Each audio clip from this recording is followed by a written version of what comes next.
రమణీయ జటాకలాపం గౌరీ నిరంతర విభూషిత వామభాగం నారాయణ ప్రియమనంక మదాపహారం వారాణసీపురపతిం భజ విశ్వనాథం వాచామగోచరమనేక గుణస్వరూపం వాగీశ విష్ణుసురసేవిత పాదపీఠం వామేన విగ్రహవరేణ్య కళత్రవంతం వారాణసీపురపతిం భజ విశ్వనాథం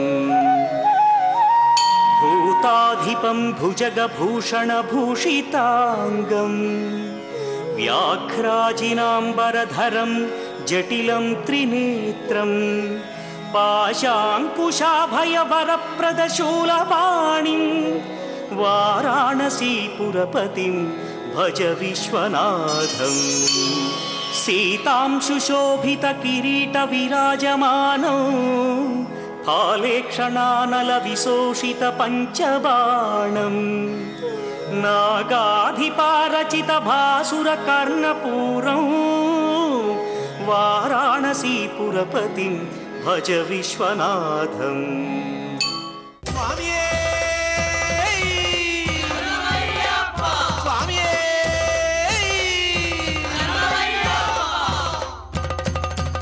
ஸ்ரீ வித்யோபாசனாசக்தம் ஸ்ரீ வித்யாபீடபூஷணம் ஸ்ரீ வித்யாபினவம் வந்தே ஸ்ரீ கிருஷ்ணானந்த சத்குரும். அனைவருக்கும் இனிய காலை வணக்கம். ஜி தமிழ் தொலைக்காட்சியிலே வரம் தருவாய் இறைவா என்று சொல்லக்கூடிய அருமையான தொடரிலே நாம் ஐயப்பனுடைய அருள் வரலாற்றை தொடர்ந்து சிந்தித்து கொண்டே இருக்கிறோம். ஐயப்பனுடைய அருள் வரலாற்றிலே அவருடைய பிறந்த தன்மை, அவர் இந்த உலகத்திற்கு வந்த தன்மையை அவதாரம் செய்ததனுடைய நோக்கம், அவர் எவ்வாறெல்லாம் இந்த கேரள தேசத்திலே ஆலயத்திலே குடிகொண்டு அருள்பாலித்து எல்லோரையும் தன்பால் ஈர்த்து கொண்டிருக்கிறார், பரசுராமர் எப்படியெல்லாம் ஆலயத்தை இந்த உலகத்திலே நமக்காக அமைத்து தந்தார் என்றதெல்லாம் நாம் தொடர்ச்சியாக பார்த்தோம். பல்வேறு அனுபவங்களை சிந்தித்தோம். ஒவ்வொருவருடைய இல்லத்திலும் இந்த அனுபவங்கள் எல்லாம் ஐயனுடைய பேரருளாக பரவிக்கொண்டே இருக்கின்றன. நாம் 18ஆம் படி ஏறி மேலே போகிற பொழுது அங்கே ஒரு அருமையான வார்த்தை எழுதி போட்டிருப்பார்கள், தத்துவமசி நீதான் அது. நாம் உள்ளே தேடிச் செல்லுகிறோமே, இவ்வளவு கடுமையான பாதைகளை கடந்து செல்லுகிறோமே, அந்த இறைவன் யார் என்ற ஒரு கேள்வியை நாம் வைத்தோம் என்று சொன்னால் அந்த இறைவன் நீதான், உனக்குள்ளாக கடவுள் இருக்கிறான். சாமினி சாமினி சாமினியே தத்துவமசி தத்துவமசி அதுதான் நீயே என்று சொல்வான் பாரதி. நீதான் அந்த கடவுள். நாம் கடவுள் தன்மையை உணர வேண்டும் என்பதற்காகத்தான் இந்த கடும் பயணம். ஒரு அழகான கதை சொல்லுவார்கள். முல்லா உங்களுக்கு எல்லோருக்கும் தெரியும், ஒரு மிகச்சிறந்த ஞானி. அந்த முல்லா ஒரு மரத்தடியிலே உட்கார்ந்து கொண்டிருக்கிறார். ஒரு பெரிய பணக்காரர், நிறைய பணத்தோடு இந்த ஞானிக்கு அருகிலே வந்து நின்று கொண்டிருக்கிறார். அவர் முகம் மிகுந்த வாட்டமாக இருக்கிறது. முல்லா பார்த்து, ஏனையா வாடி போயிருக்கிறீர்கள், சந்தோஷமாக இருங்கள், உங்களுக்கு என்ன கஷ்டம் என்று கேட்டார். அப்பொழுது அந்த பணக்காரர் சொன்னார், ஐயா, என்னிடத்தில் எல்லா செல்வங்களும் இருக்கிறது, எல்லா வசதியும் இருக்கிறது, ஆனால் என்னிடத்தில் நிம்மதி என்பதே இல்லை, நான் மிகுந்த நிம்மதி இல்லாமல் தவிக்கிறேன் என்று சொன்னார். முல்லா சொன்னார், எல்லாம் இருக்கிறதே, ஏன் நிம்மதி இல்லை? அதுதானையா தெரியவில்லை. நான் எத்தனையோ கோயிலுக்கு போய்விட்டேன், எத்தனையோ சாமியார்களை பார்த்து விட்டேன், எத்தனையோ மடங்களுக்கு சென்று விட்டேன், எத்தனையோ மிகப்பெரிய மருத்துவர்களுக்கெல்லாம் சென்று விட்டேன், ஆனால் நிம்மதியை மட்டும் என்னால் பெற முடியவில்லை என்று சொன்னார். முல்லா அவரோடு பேசிக்கொண்டே இருக்கிற பொழுது அவர் கையிலே இருக்கக்கூடிய மிகப்பெரிய பணப்பையை வேகமாக பறித்து கொண்டு விட்டார். பறித்து கொண்டு ஓடத் தொடங்கிவிட்டார். முல்லா முன்னாலே பணப்பையை பறித்து கொண்டு ஓடுகிற பொழுது ஏதோ தெரியாத ஒரு மனிதத்திலே மாட்டிக்கொண்டோமோ என்று கவலையோடு இந்த பணக்காரர், ஐயா பணம் பணம் பணம் என்று அவரோடு ஓடுகிறார். முல்லா அந்த ஊரிலே இருக்கக்கூடிய முக்கியமான சந்துகள் எல்லாம் திரும்பி திரும்பி ஓடி ஓடி பார்த்து மீண்டும் அந்த மரத்தடியிலே வந்து நின்று விட்டார். இவர் ஓடி ஓடி களைத்து, நடக்கக்கூட தெரியாத இந்த பணக்காரர் இவ்வளவு வேகமாக ஓடி வந்து அப்படியே களைத்து போய் மீண்டும் முல்லாவை பார்த்த உடனே அப்பாடா நிம்மதி என்ற சிந்தனையோடு நின்று கொண்டிருக்கிறார். முல்லாவை வந்து கேட்டார், என்னையா நீங்கள் இப்படி பணத்தை பறித்து கொண்டு போய்விட்டீர்களே, என் மூச்சு மேல் மூச்சு கீழ் மூச்சு வாங்குகிறது, ஏன் இப்படி செய்தீர்கள், எனக்கு ஒன்றும் புரியவில்லையே என்று கேட்டார். முல்லா சொன்னார், இப்பொழுது என்னை பார்த்த உடனே உங்களுக்கு எப்படி இருந்ததுன்னு சொன்னார். இப்போத்தானே ஐயா நிம்மதியாக இருக்கிறது என்று சொன்னார். முல்லா கேட்டார், அதுதான் இல்லை என்று சொன்னீர்கள், இப்பொழுது நிம்மதியாக இருக்கிற என்று சொல்கிறீர்களே, என்ன அர்த்தம் என்று கேட்டார். இல்லை, அது முன்னாலே இல்லை, இப்பொழுது இருக்கிற என்று சொன்னார். முல்லா சொன்னாராம், அந்த நிம்மதி எங்கேயும் போய்விடவில்லை, உங்களிடத்திலே தான் இருக்கிறது. அது வேற எங்காவது இருக்கிறது என்று ஏன் நீங்கள் அலைந்து கொண்டிருக்கிறீர்கள்? நீங்களே தான் அந்த நிம்மதியை எப்பொழுதும் சாஸ்வதமாக பெற்றிருக்கிறீர்கள், நிலையாக பெற்றிருக்கிறீர்கள். அதைத்தான் நமக்கு இறை தத்துவமாக பெரியவர்கள் சொன்னார்கள். இருவினை மலமும் அற இரவியோடு பிறவியற ஏக போகமாய் நீனும் நானுமாய் இருகும் வகை பரமசுகம் அதனை அருள் இடைமருதில் யோக நாயகா ஏக நாயகா இமையவர் பெருமாளை என்று சொல்வார் அருணகிரிநாதர். திருவிடை மருதூர் திருப்புகழிலே இறைவனும் நாமும் நாமும் இறைவனுமாக ஒன்றர கலக்கக்கூடிய ஒரு மிகப்பெரிய தன்மைதான் சபரிமலையினுடைய உண்மையான நோக்கம். மாணிக்கவாசக பெருமான் சொல்லுவார், தானே சிவமாக ஆகிவிட்டேன் என்று சொல்லுவார். சித்தமலம் அறிவித்து சிவமாக்கி எனை ஆண்ட அத்தன் எனக்கு அருளியவாறு ஆர்வெருவார் அச்சோவை என்று சொல்லுவார். அவர் சிவமாக ஆனதுனாலே ஆவடையார் கோவில் என்று சொல்லக்கூடிய அந்த கோவிலிலே கொடிமரம் இல்லை. அந்த கோவிலிலே சிவபெருமான் எந்த திருவிழாவிற்கும் வருவதில்லை. சிவபெருமான் அங்கே ஆவுடை என்ற பகுதியோடு மேலே லிங்கம் இல்லாமல் இருக்கிறார். அந்த இறைவனுக்கு ஆத்மநாதர் என்றே பெயர். ஏன் ஆத்மநாதர் என்று பெயர் வைத்தார் என்று சொன்னால், நம்முடைய ஆத்மாவை அதில் பொருத்தி பார்க்க வேண்டும். சத்தத்தின் உள்ளே சதாசிவம் காட்டி சித்தத்தின் உள்ளே சிவலிங்கம் காட்டி என்று சொல்வார்கள். அப்படி சித்தத்துக்குள்ளாக இறைவனை பார்க்கக்கூடிய தன்மை. அந்த இறைவனை எங்கே பார்க்கிறோம்? நம்முடைய இதயத்துக்குள்ளே பார்க்கிறோம். இதயத்துக்குள்ளே தான் இறைவன் இருக்கிறான். உள்ளம் பெருங்கோவில் ஊனுடம்பு ஆலயம் வள்ளல் பிரானார்க்கு வாய் கோபுரவாசல் தெள்ளத் தெளிந்தார்க்கு சீவன் சிவலிங்கம் கள்ளப்புலனைந்தும் காளா மணிவிளக்கு என்று சொல்லுவாரே திருமூலர். அந்த வகையிலே தெள்ளத் தெளிந்தார்க்கு சீவனே சிவலிங்கமாக இருக்கிறது. அவன் எங்கே இருக்கிறான்? அவன் இங்கேதான் இருக்கிறான், நமக்குள்ளே இருக்கிறான். தேடி கண்டுகொண்டேன் திருமாலோடு நான்முகனும் தேடி தேடி தேடனா தேவனை எண்ணுள்ளே தேடி கண்டுகொண்டேன் என்று சொல்லுவார் அப்பர் சுவாமிகள். அவன் எங்கே இருக்கிறான்? நமக்கு உள்ளே தான் இருக்கிறான், நம் உள்ளத்துக்குள்ளே தான் இருக்கிறான். நான் இவ்வளவு தூரம் நாம் சென்று சபரிமலை கோயிலுக்குள்ளே சென்று 18ஆம் படி ஏறி கஷ்டப்பட்டு 45 நாட்கள் விரதம் இருந்து பார்க்கிறோமே, அந்த சன்னிதானத்திற்குள்ளே சென்றவுடனே நாம் என்ன செய்கிறோம்? அந்த சன்னிதானத்துக்குள்ளே சென்றவுடனே கண்களை இருக்க மூடிக்கொள்கிறோம். ஏன் சன்னிதானத்துக்குள்ளே சென்று கண்களை இருக்க மூடிக்கொள்ள வேண்டும்? அந்த இறைவனை நமக்குள்ளே பார்க்க வேண்டும் என்பதற்காகத்தான். அப்படி அந்த இறைவனை நாம் எப்பொழுது நமக்குள்ளே தரிசித்துக் கொள்ளுகிறோமோ அப்பொழுதுதான் நமக்கு உண்மையான நிலை புரியும். நாமும் அந்த நிலையிலே தான் இருக்கிறோம் என்று சொல்லி சபரிமலை ஐயப்பனுடைய அருள் வரலாறு சொல்லித் தருகிறது. நாம் விலங்கு நிலையிலே இருந்து மனித நிலைக்கு, மனித நிலையிலிருந்து தெய்வ நிலைக்கு வரக்கூடிய அருமையான பயணம்தான் சபரிமலை பயணம். அதை மேற்கொள்ளுவோம், நாமும் புனிதர்களாக ஆவோம். நன்றி, வணக்கம்.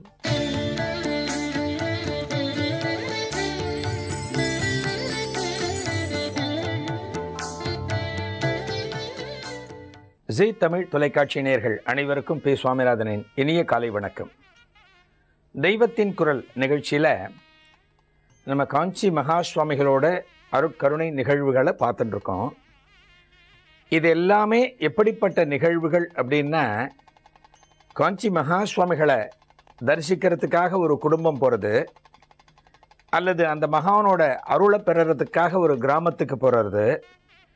இது போன்ற சந்தர்ப்பங்களில் அந்த குடும்பம் தன்னோட மனசில் என்ன கவலையோடு வந்திருக்காங்க, என்ன குழப்பத்தோடு வந்திருக்காங்க, எந்த பிரச்சனையை மகா சுவாமிகள் சன்னிதானத்தில் சொல்லணும் அப்படின்னு நினச்சி வர்றாங்களோ அதை அவ வாயிலேருந்தே சொல்லாமல் அந்த மகான் வந்து தன்னோட ஞான திருஷ்டியில் உணர்ந்து அவர்களுக்கு அருள் செஞ்சதை நம்ம பார்த்துட்டு வரோம். ஒரு மகானோட சந்நிதிக்கு நாம் போகிறோம் அப்படின்னா அந்த மகானுக்கு தெரியும் நாம் எதுக்காக வந்திருக்கோம் அப்படின்னு. ஒரு தெய்வத்தோட சந்நிதிக்கு நாம் போகிறோம் அப்படின்னா நம்ம என்ன கோரிக்கைக்காக வந்திருக்கோம்னு சொல்லணும். ஆனால் ஒரு மகான்கிட்டையோ தெய்வத்துக்கிட்டேயோ அப்படி கிடையாது.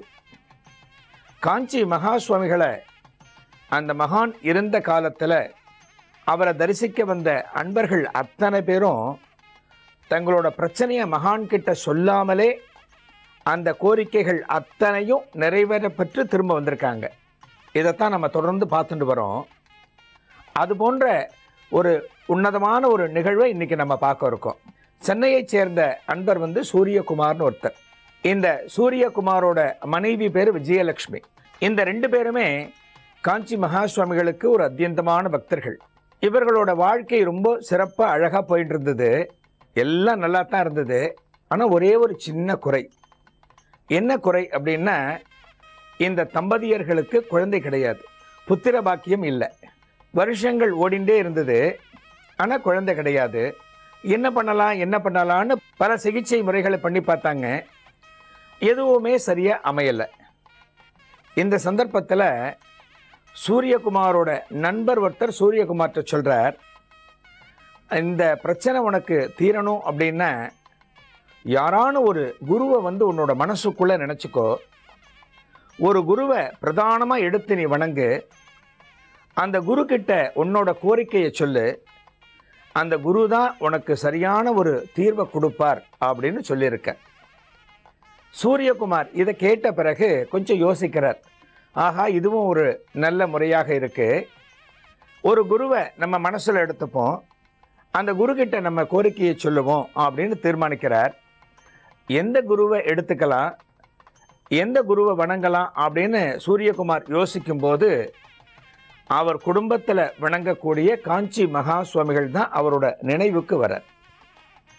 சரி, காஞ்சி மகா சுவாமிகளை நம்மளோட குருவா எடுத்துப்போம், அந்த மகான் கிட்ட நம்ம கோரிக்கையை சொல்லுவோம் அப்படின்னு தீர்மானித்து அந்த காஞ்சி மகா சுவாமிகளை தனக்கு குருவா நினச்சிக்கிறார். அவர்கிட்ட தன்னோட கோரிக்கையை சொல்கிறார். ஒவ்வொரு நாளும் தன்னோட வீட்டு பூஜை அறையில் அந்த மகா சுவாமிகள் திருவுருவத்துக்கு முன்னால் நின்று தன்னோட கோரிக்கையை சொல்லுவார். சூரியகுமாரும் சரி, அவரோட துணைவியார் விஜயலட்சுமியும் சரி, 2 பேரும் இந்த கோரிக்கையை சொல்லுவாங்க. எங்களுக்கு ஒரு புத்திர பாக்கியம் கிடைக்கிறதுக்கு குருவாகிய நீங்கள் தான் எங்களுக்கு அருளணும், ஒரு ஆசியை கொடுக்கணும் அப்படின்னு பிரார்த்தனை பண்ணுறாங்க. இப்படி போயிட்டே இருக்கும்போது ஒரு நாள் காஞ்சி மகா சுவாமிகள் சூரியகுமாரோட கனவுல வரார் அப்படின்னா, அந்த கனவு வந்த தினம் மகர சங்கராந்தி, அதாவது தைத்திங்கள் முதல் நாள், நம்ம பொங்கல்னு சொல்லுவோம். அந்த பொங்கல் அன்னைக்கு காஞ்சி மகா சுவாமிகள் சூரியகுமாரோட கனவுல வரார். அந்த கனவுல மகா சுவாமிகள் ஒன்று கேட்குறார் சூரியகுமார்கிட்ட. என்ன கேட்குறார் அப்படின்னா, எனக்கு கொய்யாப்பழம் கொடு அப்படின்னு கேட்குறார். வேற ஒன்றுமே கிடையாது, எனக்கு கொய்யாப்பழம் கொண்டு கொடு அப்படிங்கிறார். சூரியகுமார் திடுக்கிட்டு விழிக்கிறார். அந்த தூக்கத்திலேருந்து எழுந்து உட்கார்றார். ஆஹா, காஞ்சி மகா சுவாமிகள் நம்ம கனவுல வந்திருக்கார், அந்த மகான் நமக்கு திருக்காட்சி கொடுத்துருக்கார். திருக்காட்சி கொடுத்ததோடு மட்டுமல்லாமல் கொய்யாப்பழம் வேணும்னு கேட்டிருக்காரு. நம்ம உடனே நாளைக்கே அந்த மகான்கிட்ட கொண்டு போய் கொய்யாப்பழத்தை சேர்க்கணும். மகான் இருந்திருந்து நம்மக்கிட்ட கேட்டிருக்கார், இந்த கொய்யாப்பழத்தை எப்படியாவது நாம் வாங்கி நாளைக்கு காஞ்சிபுரம் கொண்டு போய் சேர்க்கணும் அப்படின்னு தீர்மானிக்கிறார். அடுத்த நாள் கார்த்தால தன்னோட மனைவி கிட்ட சொல்கிறார், விடிகார்த்தால சொல்கிறார், எழுந்த உடனே சொல்கிறார், அன்றைய தினம் மாட்டுப்பொங்கல். சொன்ன உடனே அந்த மனைவி சொல்கிறாங்க, நம்ம இன்றைக்கே காஞ்சிபுரம் போகிறோம், நீங்கள் வேறு குருவா அவரை எடுத்துட்டு அவர்கிட்ட ஒரு கோரிக்கையை சொல்லியிருக்கீங்க, அந்த மகான் உங்கள் கனவுல கேட்டிருக்காருன்னா அதுக்கு ஒரு காரணம் இருக்கும், நம்ம எப்படியான கொய்யாப்பழம் வாங்கிட்டு காஞ்சிபுரம் போகணும் அப்படின்னு சொல்கிறாங்க. உடனே சூரியகுமார் என்ன பண்ணுறாருன்னா, தன்னோட சகோதரர் ரவிக்குமார்னு ஒருத்தர் இருக்கார், அவரோட அண்ணன், அவர்கிட்ட விஷயத்தை சொல்கிறார். சொன்ன உடனே ஆகா, நல்ல விஷயமாச்சே, காஞ்சி மகா சுவாமிகள் உன்னோட கனவுல கொய்யாப்பழம் கேட்டிருக்கார், நம்ம கொய்யாப்பழத்தை வாங்கிட்டு காஞ்சி மகா சுவாமிகளை தரிசிக்க போவோம், இந்த நல்ல சந்தர்ப்பத்தை நீ கையில் எடுத்துக்கணும், உனக்கு ஒரு புத்திர பாக்கியத்தை அந்த மகான் அருளை காத்துன்னு இருக்கார், அதனால தான் உன்னை இப்படி ஆட்கொண்டிருக்கார்னு எனக்கு தோன்றது, நாம் காலம் தாழ்த்தாம இன்னைக்கே நம்ம காஞ்சிபுரம் போவோம் அப்படின்னு ரவிக்குமார் சொல்கிறார். சொன்ன உடனே அடுத்து வேலைகளை ஆரம்பிக்கிறாங்க. என்ன வேலைன்னா, கொய்யாப்பழம் வாங்கணுமே. கொய்யாப்பழம் வாங்கிறதுக்காக சூரியகுமார் தான் இருக்கக்கூடிய பகுதிகளில் கடைகளில் அலையிறார். கொய்யாப்பழம் கிடைக்கல, எங்கே தேடியும் கொய்யாப்பழம் கிடைக்கல. ரவிக்குமார்கிட்ட சொல்கிறார். ரவிக்குமார் என்ன பண்ணுறார், சென்னையில் பாரிமுனை அப்படிங்கிற இடத்துக்கு போகிறார். அங்கே இருக்கிற பழக்கடைகளில் தேடுறார்.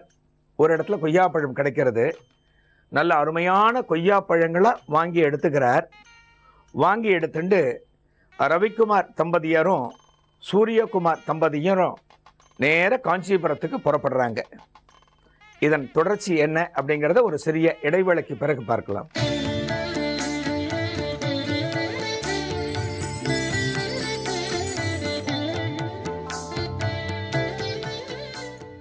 சென்னையில் வசித்து வர சூரியகுமார் தம்பதிக்கு குழந்தை கிடையாது. அந்த தம்பதியர்கள் தங்களுக்கு குழந்தை வேணும் அப்படிங்கிறதுக்காக காஞ்சி மகா சுவாமிகளை மனசுக்குள்ள ஒரு குருவாக எடுத்துக்கிறாங்க. இவர்களோட அண்ணனோட சேர்ந்து காஞ்சிபுரத்துக்கு போகிறாங்க. எப்படின்னா, மகா சுவாமிகள் கொய்யாப்பழம் கேட்டிருக்கார்.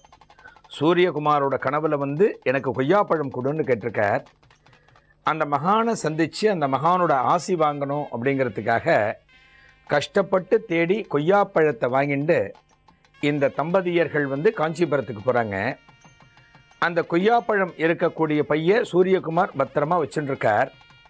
வேறு சில பழங்களும் வாங்கி அந்த பழங்களை ரவிக்குமார் தன் கையில் வச்சுருக்கார். காஞ்சிபுரத்துக்கு போகிறாங்க. காஞ்சிபுரத்துக்கு இவங்க போனாங்கன்னா அன்றைய தினம் மாட்டுப்பொங்கல் அன்றைக்கி சரியான கூட்டம். எங்கெங்கிருந்தோ மகா சுவாமிகளை தரிசனம் பண்ணணும் அப்படிங்கிறதுக்காக அந்த பக்தர்கள் கூட்டம் அதிகமாக வந்திருக்கு. அந்த கூட்டத்தை பார்த்த உடனே சூரியகுமாருக்கு ஒரு பயம் வந்துடுத்து. ஆஹா, இந்த கூட்டத்தில் நாம் பெரியவாளை தரிசனம் பண்ண முடியுமா? பெரியவா வேற நம்ம கனவுல கொய்யாப்பழம் கொண்டு வான்னு சொல்லியிருக்கார். இந்த கொய்யாப்பழத்தை அவர்கிட்ட சேர்க்கணுமே, நம்மளால் இன்னைக்கு சேர்க்க முடியுமான்னு ஒரு சின்ன பயம் வந்துடுத்து சூரியகுமாருக்கு. தான் அண்ணங்கிட்ட சொல்கிறார், ரவிக்குமார்கிட்ட சொல்கிறார், ஆஹா இவ்வளவு கூட்டம் இருக்கே, நம்மளால் பார்க்க முடியுமா அப்படின்னு சொல்லிட்டு இருக்கும்போது இந்த 2 பேருக்கும் பழக்கமான ஒரு அன்பர் அங்கே இருக்கார். மடத்தில் அன்றைய தினம் கைங்கரியம் பண்ணிட்டுருக்கார். மடத்தில் ஊழியம் பண்ணிட்டுருக்கார். அவரை பார்த்த உடனே இவா 2 பேருக்கும் ஒரு சந்தோஷம். ஆஹா, நமக்கு தெரிஞ்ச ஒரு அன்பர் இங்கே இருக்கார், இவரை பிடிச்சாச்சுன்னா நம்ம மகா சுவாமிகள் சந்நிதிக்கு கொஞ்சம் சீக்கிரமாக போயிடலாம். இவர்கிட்ட விஷயத்தை சொல்லுவோம். மகா சுவாமிகள் கொய்யாப்பழம் கேட்டார், கனவுல கொண்டு வந்திருக்கோம், கொடுக்கணும்னு சொன்னால் இவர் அழகாக கொண்டு போய் மகா சுவாமிகள் சன்னிதானத்தில் நம்மளை சேர்த்துடுவார் அப்படின்னு மனசுக்குள்ள 2 பேரும் தீர்மானித்து அந்த அன்பர்கிட்ட போகிறார். அந்த அன்பர் இவா 2 பேரையும் பார்த்து விசாரிக்கிறார். ஆஹா வாங்கோ, நீங்கள் 2 பேரும் வந்திருக்கேளா, எப்படி இருக்கேள், ரொம்ப நாளாச்சு பார்த்து, என்ன விஷயமா இங்கே வந்தேள் அப்படின்னு கேட்குறார். அப்போ சூரியகுமார் சொல்கிறார், பெரியவா நேத்திக்கு ராத்திரி என்னோட கனவுல கொய்யாப்பழம் கொண்டு வான்னு சொன்னார். இதோ கொய்யாப்பழம் கொண்டு வந்திருக்கேன். அந்த பையை காட்டுறார். கொய்யாப்பழம் கொண்டு வந்திருக்கேன், இதை பெரியவாளுக்கு கொடுக்கணும், நீங்கள் கொஞ்சம் ஒத்தாசை பண்ணினேன்னா அப்படின்னு இழுக்கிறார். சூரியகுமார் சொன்னதை கேட்ட உடனே அந்த அன்பருக்கு லேசாக முகம் மாறிடுது. நீங்கள் 2 பேருமே எனக்கு நண்பராக இருக்கலாம், அதனால் ஒரு சலுகையை அனுபவித்து நீங்கள் பெரியவாளை சீக்கிரமாக பார்க்கணுன்னு துடிக்கிறீள் போல இருக்கு. அதுக்காக நீங்கள் கொய்யாப்பழம் கேட்டார், மாம்பழம் கேட்டார்னு ஒரு சாக்கு சொல்லாதீங்கோ, பெரியவாளை தரிசனம் பண்ணுறதுக்காக ஒரு சாக்கெல்லாம் சொல்லாதீங்கோ அப்படின்னு அவர் சொன்ன உடனே சூரியகுமாருக்கு தூக்கி வாரி போட்டுது. ஆஹா, என்ன இப்படி சொல்கிறார் இவர், பெரியவா உண்மையிலே கனவுல கேட்டு நாம் கொய்யாப்பழம் கொண்டு வந்திருக்கோம், இவர் என்னடான்னா நாம் பெரியவாளை சீக்கிரம் தரிசனம் பண்ணணுங்கிறதுக்காக பெரியவா கனவுல வந்ததா பொய் சொல்கிறோன்னு நினச்சிட்டு இருக்காரு அப்படின்னு நினைக்கிறார். அந்த நேரம் பார்த்து அந்த கைங்கரி அன்பரை யாரோ ஒருத்தர் கூப்பிடுறார், பெரியவா சந்நிதியிலேருந்து கூப்பிடுறார். இவர் உடனே இங்கேருந்து நவுந்து போய்டுறார். போன உடனே அந்த சூரியகுமாரும் ரவிக்குமாரும் பேசிக்கிறார். இவாளெல்லாம் நம்ம நம்ப வேண்டாம், பெரியவா கிட்ட இருந்து சேவை பண்ணுறா, ஆனால் பெரியவா பக்திக்கே இவ ஆட்பட மாட்டேங்கிறா, பெரியவாளை நம்ப மாட்டேங்கிறா, பெரியவா கொய்யாப்பழம் கேட்டார்னா ஆச்சரியமாக பார்க்குறா, நம்ம இவா யாரையும் நம்ப வேண்டாம். இந்த கூட்டம் எத்தனை மணிக்கு பூர்த்தியானாலும் பரவாயில்ல, இந்த வரிசையிலேயே நாம் நின்று இந்த வரிசையிலேயே பயணம் பண்ணி மகா சுவாமிகள்கிட்ட அவர் கேட்டபடி கொய்யாப்பழத்தை நம்ம சமர்ப்பிப்போம் அப்படின்னு 2 பேரும் ஆத்மார்த்தமாக முடிவு பண்ணுறா. சூரியகுமாரும் ரவிக்குமாரும் 2 பேரும் அந்த வரிசையிலே நிற்கிற. மகா சுவாமிகளே மனசுக்குள்ளே தியானம் பண்ணிட்டு இருக்கா. இவா பக்கத்தில் அவ மனைவிகள் நிற்கிற. மெல்ல வரிசை போயின்னு இருக்கு. மடத்தில் இருக்கக்கூடிய அன்பர்களும் அந்த கூட்டத்தை கொஞ்சம் விரைவாகவே அனுப்பிச்சுட்டு இருக்கா. ஒவ்வொரு பக்தர்களாக தரிசனம் முடிஞ்சு வெளியில் போயின்னு இருக்கா. மெல்ல மெல்ல நகர்ந்து நகர்ந்து மகா சுவாமிகளுக்கு முன்னால் சூரியகுமாரும் ரவிக்குமாரும் வரும்போது மத்தியானம் ஒரு 1:30 1:45 மணி ஆயிடுது. நல்ல கூட்டம், சரியான கூட்டம். பக்தர்கள் அத்தனை பேர் முகத்தில் ஒரு கவலை இருந்தாலும் அந்த தெய்வத்தோட சந்நிதியில் நிற்கும்போது ஆஹா, இந்த மகானை தரிசிக்கிறதுக்காக நம்ம வந்திருக்கோம், நம்ம எத்தனை கஷ்டப்பட்டாலும் பரவாயில்ல, இந்த மகானோட தரிசனம் நமக்கு எல்லா விதமான புண்ணியத்தையும் கொடுக்கும், எல்லா விதமான பலனையும் கொடுக்கும் அப்படிங்கிற ஒரு ஆத்மார்த்தமான நம்பிக்கையோடு அந்த வரிசையில் போயின்னு இருக்கா. அப்படி பயணம் பண்ணித்தான் ரவிக்குமாரும் சூரியகுமாரும் மகா சுவாமிகளுக்கு முன்னால் வந்து நிற்கிறார். எந்த தெய்வத்தை பார்க்கணும் அப்படிங்கிறதுக்காக மெனக்கெட்டு பயணித்து வந்து இந்த க்யூவில் நின்று அவஸ்தைப்பட்டு வந்தோமோ அந்த அவஸ்தை அத்தனையும் அந்த நேரத்தில் க்ஷணத்தில் மறைஞ்சு போனதா 2 பேரும் ஆத்மார்த்தமாக சந்தோஷப்பட்டா. மகா சுவாமிகளுக்கு தம்பதி சமேதரா நமஸ்காரம் பண்ணினேன். நமஸ்காரம் பண்ணி எழுந்து நின்று முதல்ல சூரியகுமார் சொல்கிற, கண்கலங்க சொல்கிற, உங்களை தரிசிக்கணும்னு இன்னைக்கு சங்கல்பம் போல இருக்கு பெரியவா. உங்களை தரிசிக்கிறதுக்காக நாங்கள் 2 பேரும், நானும் என்னோட அண்ணாவும் தம்பதி சமேதரா உங்கள் சந்நிதிக்கு வந்துட்டோம், உங்கள் தரிசனத்துக்காக வந்திருக்கோம் அப்படின்னு நான் தழுக்க சொல்லும்போது மகா சுவாமிகள் இவ 2 பேரையும் பார்க்குறா. பார்த்து ஆசீர்வாதம் பண்ணுறா. ஒரு புன்னகையோடு ஆசீர்வாதம் பண்ணுறா. மகா சுவாமிகளோட அந்த புன்னகையான முகத்தை பார்த்த உடனே அந்த சூரியகுமாருக்கு அப்படி ஒரு சந்தோஷம். தான் குருவாக எடுத்துட்ட மகானை நேருக்கு நேர் பார்க்குறோம். அந்த மகானோட சந்நிதியில் ஒரு முக்கியமான தினத்தில் இருக்கோம். அந்த மகான் நம்ம கிட்ட கேட்ட ஒரு பொருளை கொண்டு வந்திருக்கோம். அந்த பொருளை நம்ம இங்கே வச்சுருக்கோம். இந்த சந்தோஷம் எல்லாமும் அந்த சூரியகுமார் மனசில் இருக்கும்போது இந்த கொய்யாப்பழ விஷயத்தை நாமளே மகா சுவாமிகள்கிட்ட சொல்லலாமா அப்படின்னு சூரியகுமார் யோசிக்கிறார். மகா சுவாமிகள் கனவுல கேட்டார் இல்லையா, கனவுல கேட்டதை அவருக்கு சொல்லணும் இல்லையா, அதனால் யோசிச்சுட்டே இருக்கும்போது மகா சுவாமிகள் சூரியகுமாரை பார்த்து கேட்குறார், என்ன நான் உன் கனவுல கேட்ட கொய்யாப்பழத்தை நீ கொண்டு வந்திருக்கியா அப்படின்னு மகா சுவாமிகள் சூரியகுமார்கிட்ட கேட்குறார். கேட்ட உடனே அவ்வளோதான், சூரியகுமார் ஆடி போயிட்டார். சூரியகுமாராகட்டும் ரவிக்குமாராகட்டும் என்ன சொல்கிறதுன்னு தெரியாமல் நடுநடுங்கி போய் மகா சுவாமிகளை பார்த்துட்டு இருக்க. இதன் அடுத்து என்ன நிகழ்வு நடந்தது, அந்த கொய்யாப்பழத்தை மகா சுவாமிகள்கிட்ட கொடுத்து எப்படி ஒரு அனுகிரகத்தை வாங்கிட்டார் அப்படிங்கிற தொடர் நிகழ்ச்சியை நாளைய தெய்வத்தின் குரலில் பார்க்கலாம். நன்றி, வணக்கம்.